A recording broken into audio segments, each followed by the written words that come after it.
Mafia don Mukhtar Ansari की heart attack से मौत हो गई और ऐसे में कई आरोप लगते रहे। उनके परिवार वालों ने आरोप लगाया कि स्लो पॉइजन दे दिया गया। हालांकि इसमें गवर्नमेंट अपनी जांच कर रही है और इंक्वायरी भी बैठाई हुई है। लेकिन हम इस समझने की कोशिश करेंगे कि आखिर जेल का जो मैनुअल होता है उसमें खाने की प्रक्रिया क्या होती है, किस तरीके से लोग मिल सकते हैं कैदियों से। हमारे साथ मौजूद हैं पूर्व जेलर एस के अवस्थी जी, जिनसे हम चर्चा करेंगे और खुलकर बात करेंगे। सर, मुख्तार अंसारी का केस बहुत ज़्यादा अभी चल रहा है, लेकिन हम आपसे समझना चाहेंगे कि ये जो मैनुअल होता है जेल का खाने का, पहली बात तो वो होता क्या है, उस मैनुअल में क्या लिखा होता है, क्या चीज़ें होती हैं, कैदियों को कैसा खाना दिया जाना चाहिए, क्या होता है प्रोसेस उसमें? देखिए, मैंने जेल विभाग में 1976 से लेके 2013 तक सेवा दी है। विभिन्न जेलों पर रहा हूं। वर्तमान समय में तो जेल मैनुअल जो पहले थी उसमें परिवर्तन भी हुआ है। नई जेल मैनुअल आ गई है।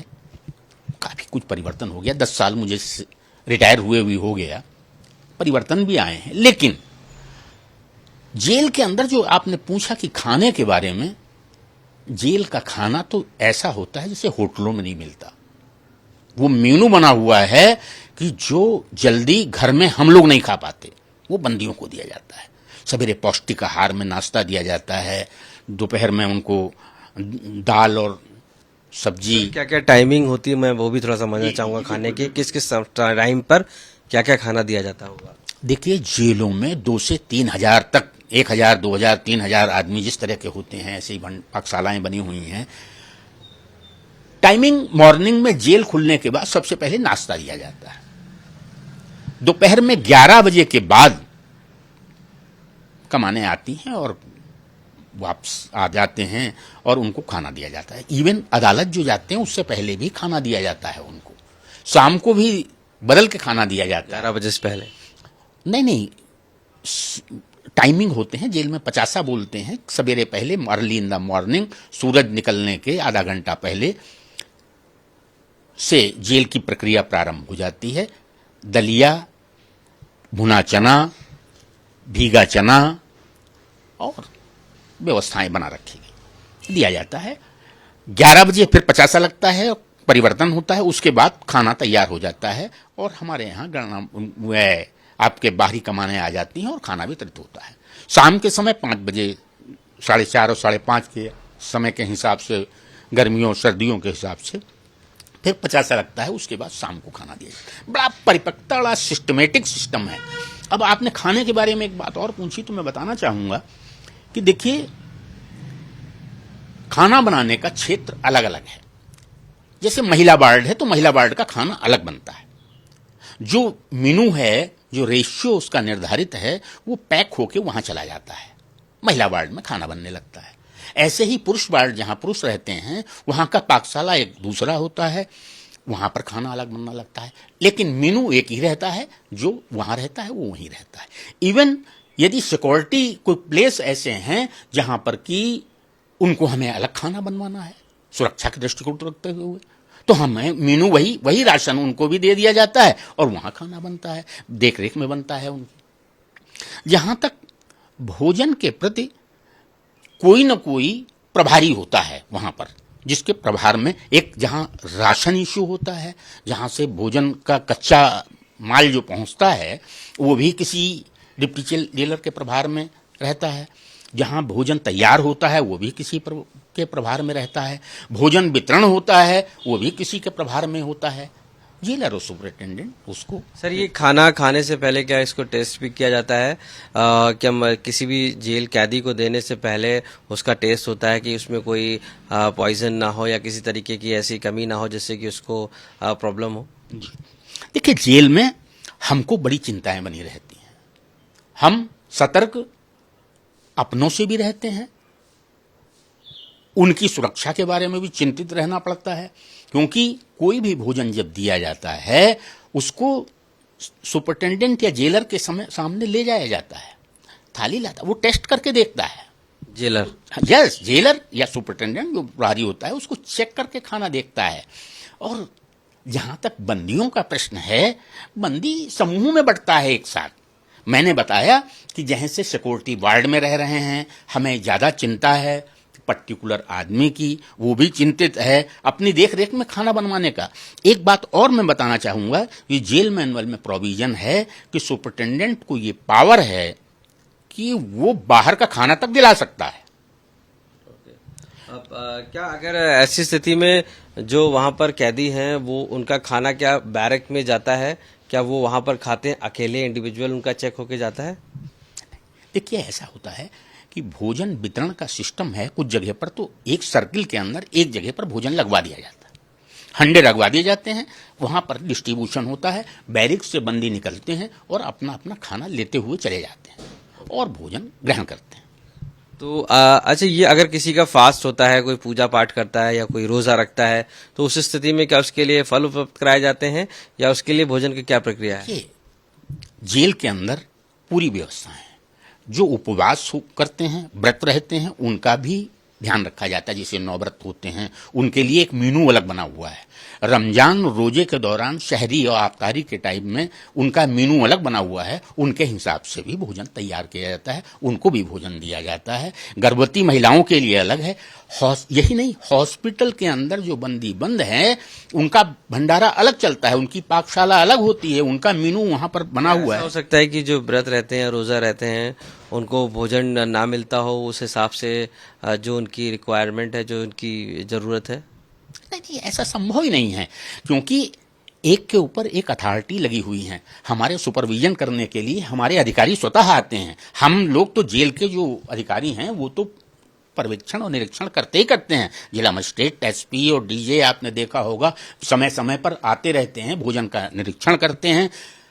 क्या अवस्थी जी, क्या एक सवाल है, क्या कोई पॉइजनस जो पॉइजनिंग फूड होता है, क्या वो किसी को सर्व किया जा सकता है ऐसे जिस तरीके से कि वो बिना मैनुअल में हो, उसी को सिर्फ दिया जा रहा हो और किसी को ना?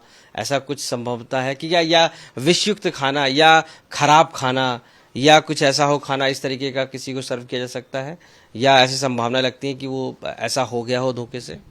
देखिए, जहां तक जेल के अधिकारी स्वतः इतना सजग रहते हैं कि कोई भी चीज उनके पास ऐसी ना पहुंच पाए, लेकिन असंभव तो कुछ भी नहीं है, क्योंकि घटनाएं आपने सुनी होंगी। पॉइजनिंग, गाजीपुर के अंदर पॉइजनिंग कांड हो गया था, 2 मर गए थे। एक बार सीतापुर के अंदर एक कांड हुआ था, जहर पहुंच गया था। तो है तो ये भी, लेकिन कोई भी कस्टोडियल डेथ होती है उसकी जांच होती है, विधिवत जांच होती है। यही नहीं, बिसरा प्रिजर्व किया जाता है, पोस्टमार्टम पैनल के हिसाब से होता है, वीडियोग्राफी होती है, सब कुछ होता है। लेकिन ये तो अपराधी अपनी पेशबंदी खुद करता है, वो कहता है, पहले से ही ग्राउंड बनाता है। देखिए, इसमें तो कोई शक नहीं है कि अपराधी को बहुत भयभीत रहता है, डर रहता है। उसे उसके गैंग चल रहे होते हैं, कई गैंग चल रहे होते हैं, उनसे चिंता बनी रहती है और वो निर्द्वंद अपने को स्वतंत्र दिखाने के लिए बार बार कहता है मुझे खतरा है, इनसे खतरा है, इनसे अलग रखिए, इनसे अलग रखिए। मेरे साथ कभी भी कोई हादसा हो सकता है। जैसे कि मुख्तार के प्रकरण में बहुत चर्चा में ये बिंदु आया कि स्लो पॉइजन चल रही है और यहां कर दिया। अरे जब पंजाब में थे तब नहीं था, यहीं पर सब समस्याएं उत्पन्न हो गई। ऐसा कुछ नहीं है, ये सब पेशबंदी की बातें हैं। जहां तक इन सब चीजों का है, जांच चल रही है, जांच निर्धारित कर दी गई, निश्चित रूप से निकल के आएगा, दूध का दूध, पानी का पानी हो जाएगा। उनके परिजनों का जैसा आरोप है कि जेल के अंदर मुख्तार अंसारी को एक तरीके से स्लो पॉइजन या हल्के से दिया गया विषयुक्त खाना दिया जाता रहा, जिसकी वो कंप्लेन करते रहे। आप सहमत हैं? तो क्या ऐसी संभावना बन सकती है, आपको लगता है इस तरीके की?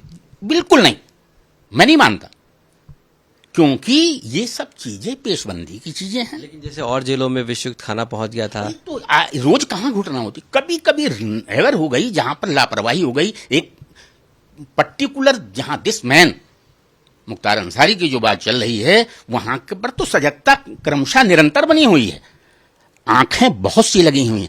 आजकल तो सीसीटीवी कैमरे लगे हुए हैं। उस सवाल पे आता हूँ, सीसीटीवी की बात कहें तो क्या खाना खाते समय भी सीसीटीवी रहता है, सोते समय भी बैरक में सीसीटीवी रहता है? सीसीटीवी की मौजूदगी, चूंकि हमने भी देखा था कि बैरक में सीसीटीवी लगे हुए हैं, अभी जो किया गया फैसिलिटी, तो क्या रहती है हर जगह जहां पर नजर रख सकते हैं कि वो क्या खा रहे हैं, क्या पी रहे हैं या कैसे बैठे हैं? देखिए, मुझको 10 साल रिटायर हुए हो गया। उस समय तो सोशल मीडिया भी नहीं था इतना ज्यादा। जितना आज चल रहा है इलेक्ट्रॉनिक मीडिया चल रहा है, आजकल निरंतर क्रमशः स्पीड बढ़ती चली जा रही है। जहां तक क्या संभावना है? देखिए, नहीं ऐसा नहीं है भाई, लिमिटेड रहेंगे ना, 8 10 20 सीसीटीवी। अब हर बैरिक में सीसीटीवी, बाथरूम में सीसीटीवी, आप समझ लीजिए खाना खा रहा है, तो कैसे संभव है? ये चीज संभव नहीं है। लेकिन हाँ, निगाह पूरी रखी जाती है, काफी हद तक निगाह रखी जाती है, और मुझे तो नहीं लगता ये पेशबंदी के अलावा कुछ है। अच्छा, एक बीच में सवाल ये आया था कि जब खाना खाने के लिए टेस्ट करने के लिए गया तो उसमें कई और भी जो सिपाही थे वो भी इस विषयुक्त खाने की वजह से हॉस्पिटलाइज होना पड़ा, उसके बाद फिर वो खाते रहे। तो ऐसा क्या संभावना है कि पता ना चला हो सिपाहियों को, वो खा रहे हो, टेस्ट कर रहे हो, जैसे आपने कहा सुपरिटेंडेंट करता है टेस्ट, सिपाही टेस्ट कर सकते? सिपाही क्यों खाएगा वहां?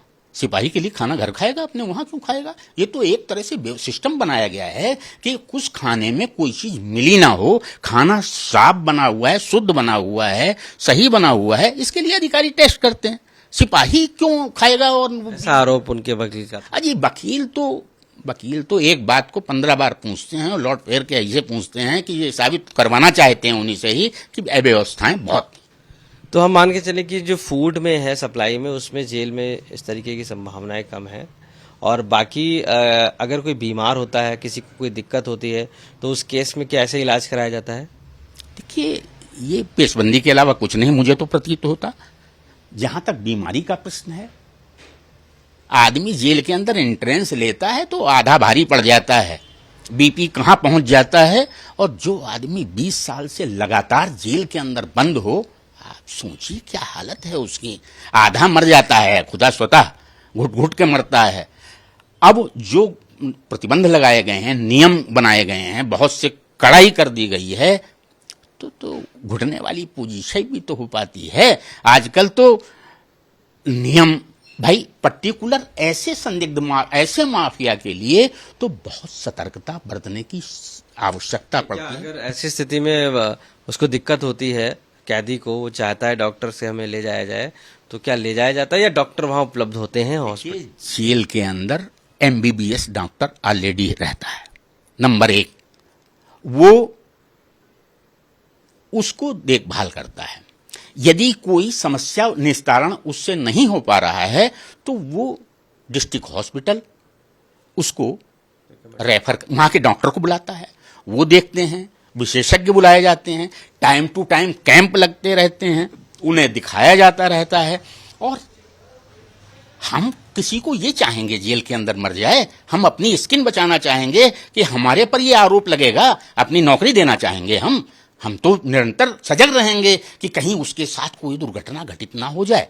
इसके लिए हम निरंतर प्रयास करते रहते हैं। जहां तक मेडिकल का प्रश्न है, हम जेल के अंदर, अधिकांश जेलों के पास एम्बुलेंस हैं, डॉक्टर खुद हैं, फार्मासिस्ट है, उसको डिस्ट्रिक्ट हॉस्पिटल भेजाना, यदि आवश्यकता पड़ती है तो मेडिकल कॉलेज भिजवाना, ये हमारी जिम्मेदारी रहती है। हम अपने दायित्वों पे पूरी तरह सजग रहते हैं। यानी कि किसी भी पेशेंट को अगर खाना है और वो है तो दोनों चीजें उपलब्ध रहती है। बिल्कुल पूरी तरह से रहती है, पूरी सजगता रहती है हर स्थिति में। कहीं ये सब संभावनाएं शून्य के बराबर मुझे नहीं दिखाई पड़ती। मैनुअल में कुछ खास होता है कि यही चीज होती है मोटा मोटा जो आपने बताया? नहीं, मैंने तो बताया 10 साल मुझको रिटायर हो गया, मैनुअल में है तो यही सब कुछ चीजें, यही बातें हैं। मैंने एक बात और कही कि ये सुपरिटेंडेंट को विशेषाधिकार है हमारे कि वो वहां की स्थिति परिस्थिति को देकर, चाहे मुलाकात हो, भोजन हो, कुछ परिवर्तन ला सकता है, परिवर्तन कर सकता है, आदेश दे सकता है उस मैनुअल के अतिरिक्त भी। एसके अवस्थी जी, आप जेलर रहे हैं पूर्व, और साफ तौर से मानना है कि जो जेल का मैनुअल होता है उसके अनुसार जो कैदियों को खाना दिया जाता है वो टेस्ट करके दिया जाता है सुपरिटेंडेंट के द्वारा। इसके साथ साथ अगर कोई दिक्कत होती तो वहाँ पर मेडिकल डॉक्टर रहते हैं जो बार बार उसको चेक करते रहते हैं। ऐसी स्थिति में स्लो पॉइजनिंग की जो बात है उसके लिए इंक्वायरी ज़रूर सेटअप है, बट ये संभावनाएं कम लगती हैं कि किस तरीके से स्लो पॉइजन किसी कैदी को अकेले दिया जा सकता है जबकि अन्य कैदी सुरक्षित रहें और किसी को इस बारे में पता ना लगे। लखनऊ से कैमरा पर्सन गौरव गुप्ता के साथ आशीष श्रीवास्तव, आज तक।